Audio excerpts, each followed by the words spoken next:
আসসালামু আলাইকুম। আশা করছি সবাই ভালো আছো। তো এই তো হচ্ছে সকাল নাস্তার পর কেকগুলো আনা হলো, তো এগুলো একটু রেডি করে পিস করে রাখলাম।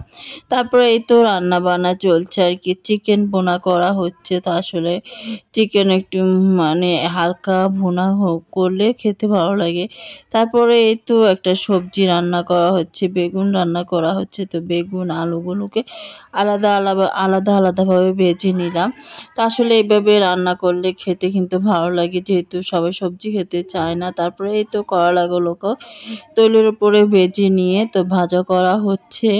তো আমাদের বাসায় সবসময় আসলে শুকনো খাবার, শুকনো তরকারিগুলো খেতে সবাই অনেক পছন্দ করে। তারপরে এই তো মেয়েরা যখন ঘুম থেকে উঠলো, তো ওরা বলছে কাপ নুডলস খাবে। তো আসলে যেহেতু প্লাস্টিকের কোটা, তো আমি সেজন্য কোটাতে গরম পানি অ্যাড করি না। তো এইভাবে চুলায় একটা বাটিতে নিয়ে নুডলসটা সিদ্ধ করে তারপরে তার মাঝে বাটিতেই সমস্ত মশলাগুলো আমি অ্যাড করে দিব আর কি। তো আমি সব বাসায় এইভাবে ওদেরকে খাবারটা দিই। নুডলসের স্যুপটা এইভাবেই হয়। তো কোটাতে পানি ঢেলে দিই না আর কি, ভালো লাগে না। আর ওই বিকেল বেলা একটু বন বানাচ্ছি আর কি।